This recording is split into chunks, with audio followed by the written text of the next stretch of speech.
Supreme court की यह टिप्पणी उत्तर प्रदेश सरकार के लिए एक कड़ी चेतावनी है और यह नागरिक अधिकारों की रक्षा के प्रति राज्य की जिम्मेदारी को स्पष्ट करती है। कोर्ट ने जिस मामले में यह आदेश दिया वह एक गंभीर मामला है जिसमें राज्य के अधिकारियों द्वारा नागरिकों के अधिकारों का उल्लंघन किया गया था। ये मामला राज्य में चल रही सड़क चौड़ीकरण परियोजना से जुड़ा हुआ था, जिसमें कथित तौर पर मनोज तबरीवाल के घर को बिना उचित कानूनी प्रक्रिया का पालन किए तोड़ दिया गया। सुप्रीम कोर्ट ने 2019 में महाराजगंज जिले में मनोज तबरीवाल के घर को ध्वस्त करने के राज्य सरकार के आदेश को लेकर यह टिप्पणी की। यह घर 1960 से खड़ा था और मनोज तबरीवाल का आरोप था कि राज्य के अधिकारियों ने सड़क चौड़ीकरण के नाम पर उनके घर को तोड़ दिया, लेकिन इस कार्रवाई से पहले उन्हें उचित सूचना नहीं दी गई थी। इसके अलावा राज्य सरकार द्वारा इन घरों को अवैध घोषित करने की प्रक्रिया पर भी सवाल उठाए। सुप्रीम कोर्ट ने यह कार्रवाई को अवैध और मनमाना बताते हुए कहा कि ऐसे मामलों में नागरिकों के अधिकारों का उल्लंघन किया गया है।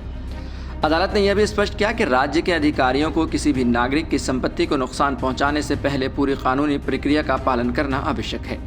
विशेष रूप से अदालत ने सवाल उठाया कि इन घरों को अवैध घोषित करने के आधार क्या थे और क्यों इन लोगों को उनके घर गिराए जाने से पहले सूचित नहीं किया गया।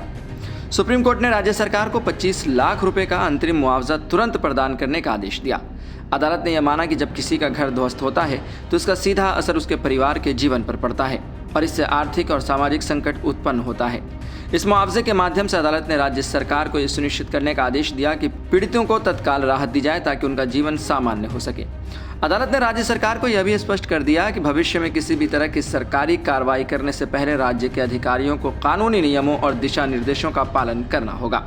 इसके अलावा सुप्रीम कोर्ट ने यह भी कहा कि सरकारी अधिकारियों को अपनी शक्तियों का जिम्मेदारी से उपयोग करना चाहिए और यह सुनिश्चित करना चाहिए कि किसी भी कार्रवाई के दौरान नागरिकों के मानवाधिकारों का उल्लंघन न हो।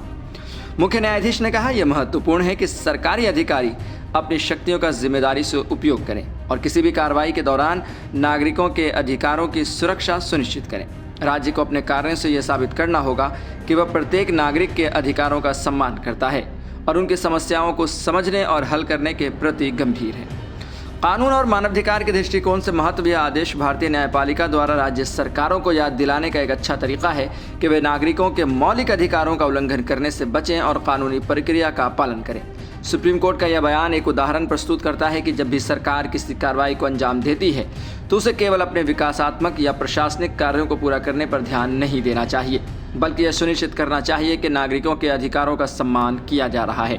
कानूनी दृष्टिकोण से यह आदेश यह भी दिखाता है कि सुप्रीम कोर्ट भारतीय संविधान के तहत नागरिकों के अधिकारों की रक्षा के लिए प्रतिबद्ध है और किसी भी राज्य या प्रशासनिक कार्यवाही में कानून की प्रक्रिया का उल्लंघन अस्वीकार्य है। इस निर्णय से यह भी स्पष्ट होता है कि राज्य को नागरिकों के अधिकारों का उल्लंघन करने का कोई अधिकार नहीं है, चाहे वह कोई विकासात्मक परियोजना हो या कोई अन्य कार्य।